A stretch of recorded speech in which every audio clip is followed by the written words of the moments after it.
Yeah, obviously, just a quick recap from this weekend. I was really pleased with the preparation of our football team. Going into a week where, you're off from the SEC. The things that are really important are how you prepare and playing to a standard. And I thought, outside the first 3 and out, our offense was what it should be, and that was extremely efficient. I think we had 5 consecutive touchdowns leading into the second half. Our defense gave up, I think, 31 yards. So, what you're looking for is a dominating performance in the first half, and we certainly got that. So, really pleased with the way our guys handled the game, the way they prepared, and then their performance certainly showed that. Now we're into the SEC for, a couple of months. And so each and every week is a challenge. We know the opposition each week will certainly test us. But now you lean on, your foundational principles. You lean on, what your process is and how you go to work every day, your habits, the way you prepare. And at times you're going to have to be leaning on guys that haven't started. This tests your depth within your program. It tests your roster. And so all those things will come into play as we move into, the next couple of months, excuse me. So Ole Miss, certainly a rivalry game, playing for the Magnolia Trophy, the Bowl Trophy. I think everybody knows this is a game that goes way back, and certainly the last couple of years it was decided on the last plays of the game.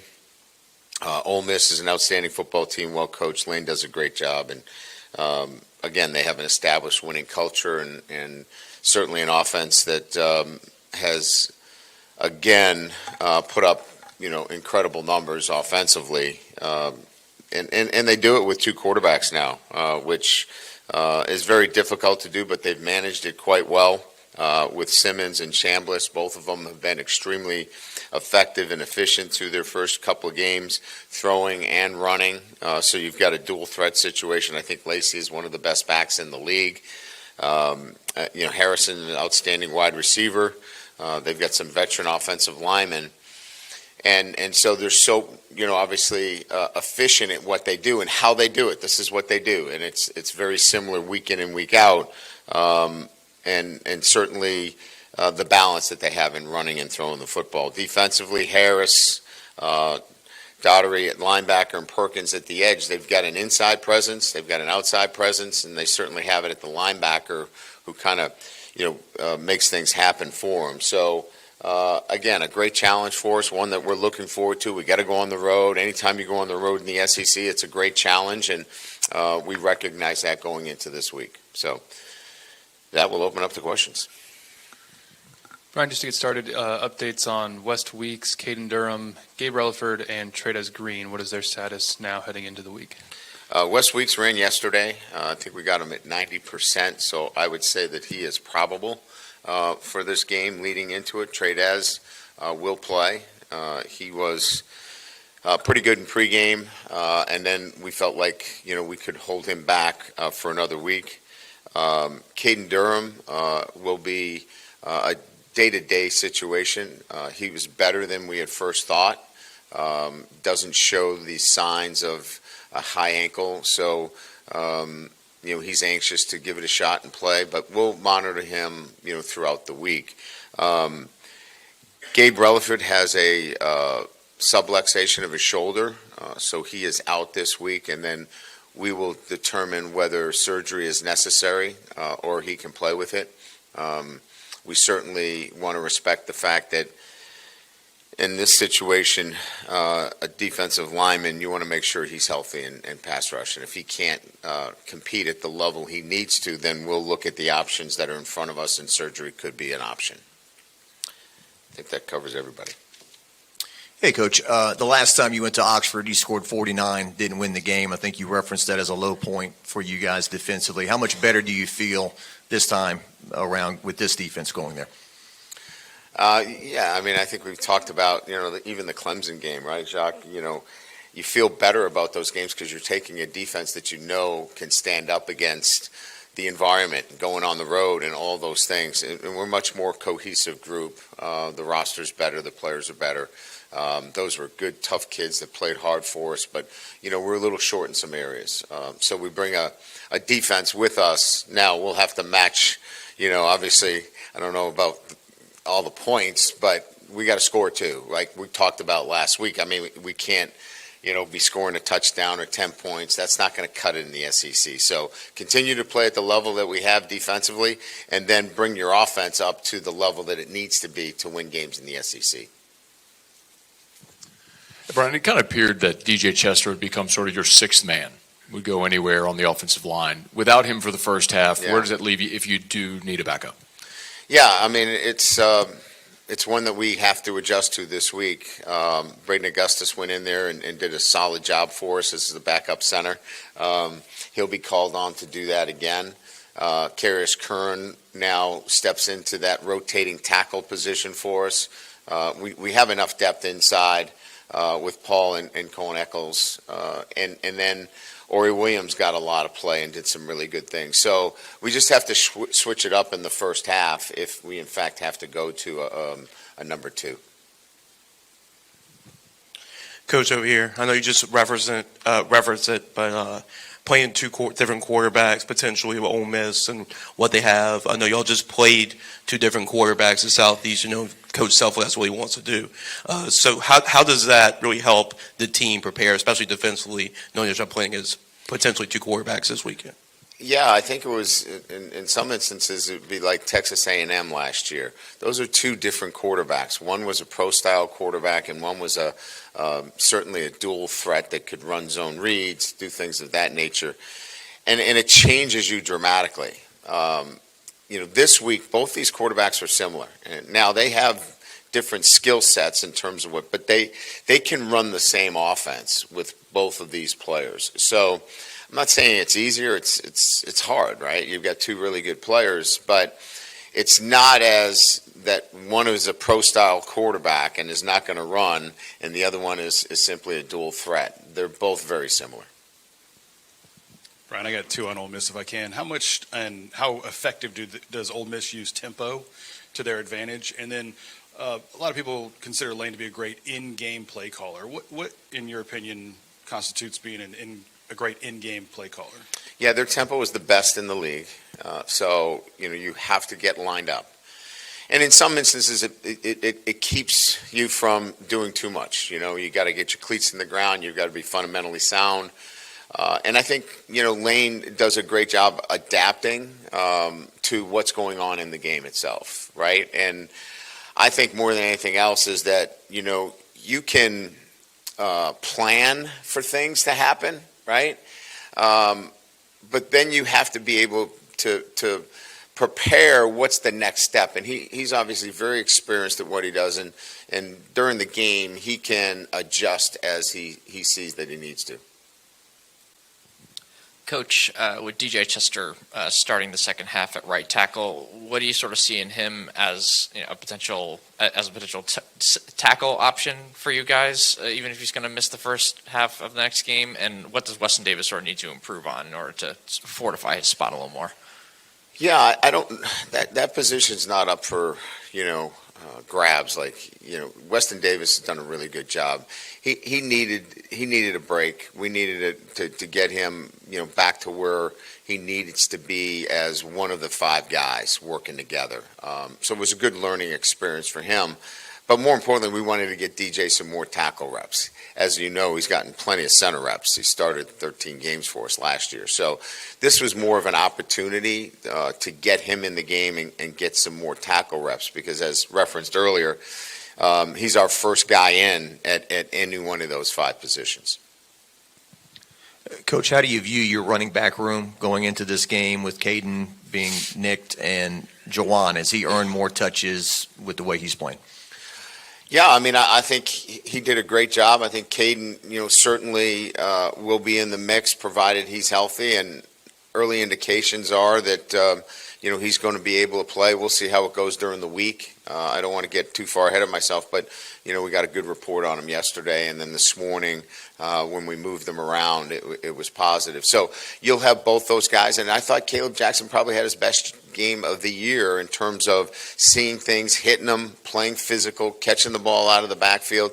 He was outstanding on the times that we had some two-back runs in there leading as well. So I still think we have those three, and then, we keep bringing Harlem along as he continues to grow within the offense. So I don't think we go into the game, shorthanded in any respect.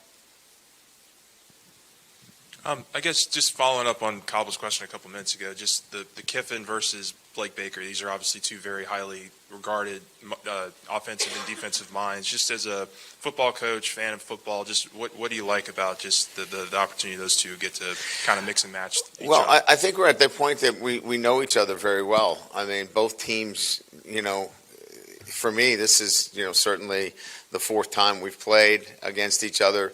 Blake's done it when he's at Missouri too. So there's no tricks really. It's not like, I never saw that coming. I think you have, when you get down to it, it's the team that really is executing at the highest level and doing the little things the right way. They're going to get theirs. There's no question. That's a great offense.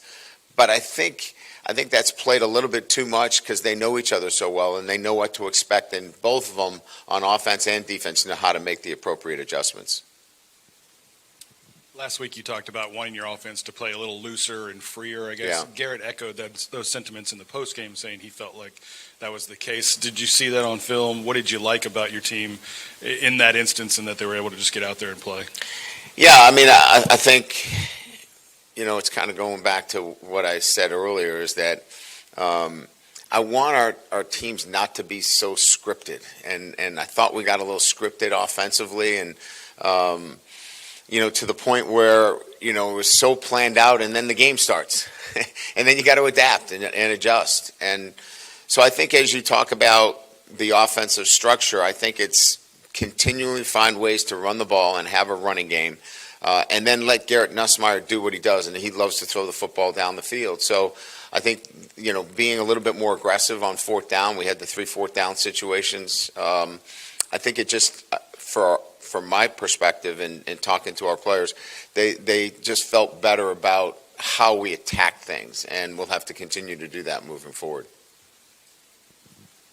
Coach, Patrick Payton has affected the game, it feels like, more than just what shows up in the stat sheet, obviously with the injured Relaford.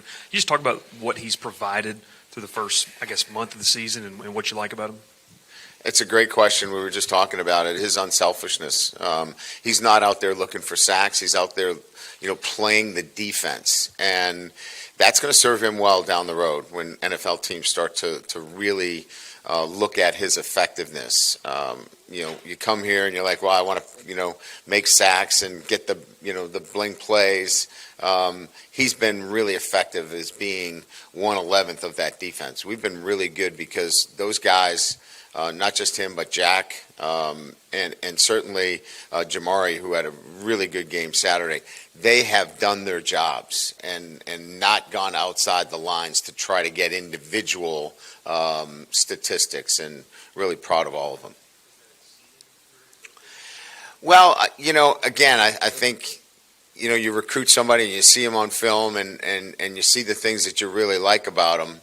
I'm not surprised after getting a chance to know him since he's been here that he's a guy that's going to do the things for your team first and foremost. And you don't know that till you get a chance to know him. But, I thought we did a really good job of, vetting the players that we brought in out. And all he really wanted when we recruited him was to play for a championship. Ryan, just how do you feel about the fact that LSU is not going to play Alabama on an annual basis? It's been reported that it'll be Arkansas as the third opponent. What are your thoughts on that? Yeah, I'm fine with the way it's set up because within 4 years you're going to play them home and away. So, yeah, you might not get them every year, but you're going to get them enough where it continues to take the big game approach to playing Alabama. So The way the schedule's set up, I feel really good about, what it looks like and all the teams that we're going to get a chance to play in the SEC. Coach, I want to ask you about a local kid, Dylan Carpenter, gets in the game, Yeah. gets a quarterback sack, has been on the team for 3 years. How do you feel about, getting rewarded for sticking around? And were there any other guys in the game who did something like that? Yeah, I mean, I think that, here's a guy that has waited for his opportunity. We went into the portal and took some guys, and he just kept working hard every day. And so it's great to see those kind of stories with a kid from the state that had some success on Saturday, and he played well. I think he's built trust with our defensive staff and everybody, including myself, that we can put him in the game, and he's going to be a good, solid player for us. I think if you look across the board, you have like a number of guys that have had to be selfless. The first guy that comes to mind is Chris Hilton. He goes out there and plays his tail off. He's blocking. He's doing all the things. He could easily say, what about mine? Why am I not getting mine? And certainly he wants the ball. He's a competitor. And if he didn't want the ball, I'd be worried about that. But he does. But he's a teammate first, and that's why he's a leader of our football team. He would be another great example. Brian, obviously your offensive personnel is much different now than what it was the last time you played in Oxford. So is there value in, quote unquote, slowing the game down when you guys have the ball offensively to sort of counteract what Ole Miss likes to do with their offense? No, I don't think so. I think we're built a lot like we were last year. I mean, we're developing the continuity within the offensive line, but we've got weapons on the outside. The running backs are same. I think the two tight end situation that we have is, obviously equal in some respects to last year. So I think we're very similar to last year in that sense. We just can't turn the ball over, and we can't have the 3 and outs that we've had. We've got to maintain possession of the football, and I think defensively, I think they know what to expect. It's going to be up tempo. We're going to have to defend against big plays, and we're going to have to get off the field on 3rd down. Blake and Corey get a lot of love, obviously, but what about the job Jake has done with that safeties room, and what are your expectations for that group in this game, which could be huge? Yeah, I mean, Jake has done a great job since he's been here. I mean, again, we're getting more experienced and veteran players on the field, and from a coaching standpoint, let's not overrate this. We've got better players, and those kids played hard for us last year, but these are really good players, and so Blake's a better defensive coordinator. Kevin Peoples is a better edge coach. We're all better. I'm a better coach because we haven't lost the game. All of these things have to do with your players ultimately are playing the game. And we're gonna have a process for them, and we're gonna coach them and teach them. We're tackling so much better. And obviously that's something that we work on. So I don't want to say it's all the players and the coaches have nothing to do with it, but you start there, and then you have an expectation to put those kids in a good position. A lot has kind of already been reported, and you've talked a lot about sort of the effort that went into getting a lot of these defensive players over the past year. But I guess maybe at what point did y'all know that you'd be able to kind of sign these kind of defensive players that you did? And I don't know, is there anything else that kind of went into it that you maybe haven't talked about before? Well, I mean, you need resources, and our fan base rallied. We had really good support that allowed us to be competitive in what is now an NIL marketplace, if you will. So you need the resources to be able to go out to do that. We built a front office that identified the right talent and was effective in doing so. Then we closed the deal with the ability to have the resources necessary to attract that caliber player. So, it's a number of things. It's having, a fan base, a donor base.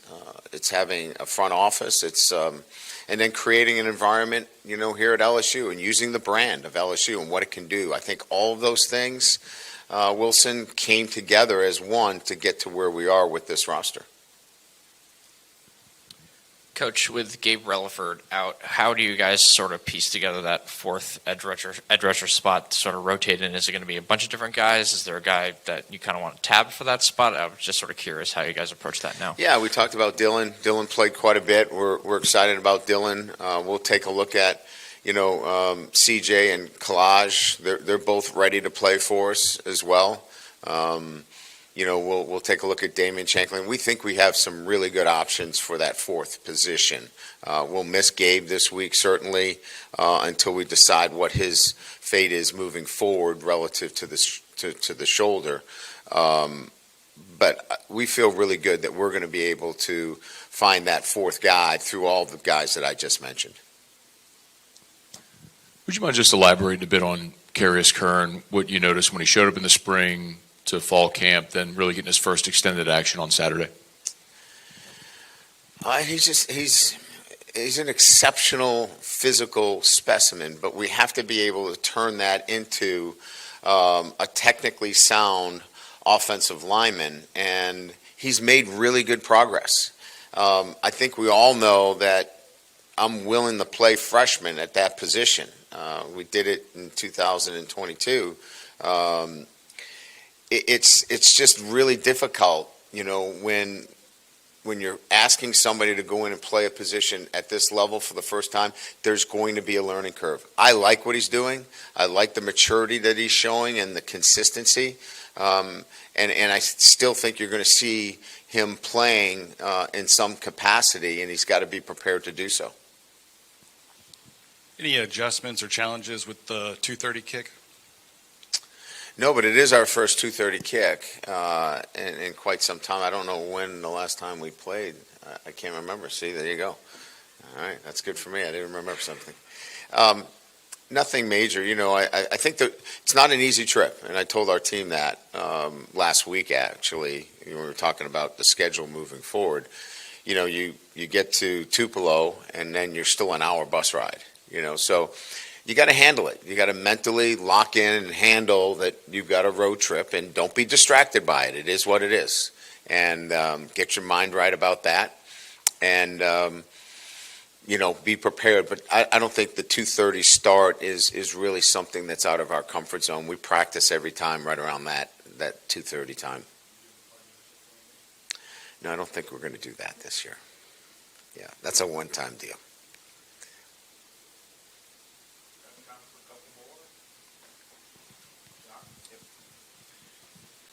Just looking at Garrett after the game, he's 100%. He's making all the throws he's always been able to make, scrambling, all that. You feel? Well, you saw him play versus the other teams, and you saw him that night, and I think you could see a difference in what he was doing. He was much more confident throwing the football.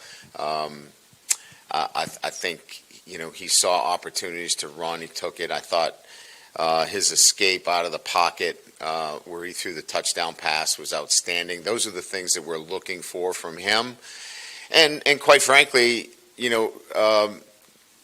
him the opportunity to push the ball down the field. He's highly accurate in throwing the ball down the field. So, there's a couple things we can clean up, with him. And I think that's good that there's a couple and he can continue to play better. But it's good to see him back to where he had been prior to the year. And I know he's feeling really comfortable right now. Coach, with DJ Pickett, he's allowed just 3 receptions all season. What did he sort of need to learn to take that next step and really earn that, increased playing time as the season has sort of gone along? Yeah, I don't have the rep breakdown, but it was pretty close on Saturday. They were somewhere in that 34, 36 range, and all of them were pretty close. I think you've got, right now we're rolling in with 3, and those 3 guys are pretty talented.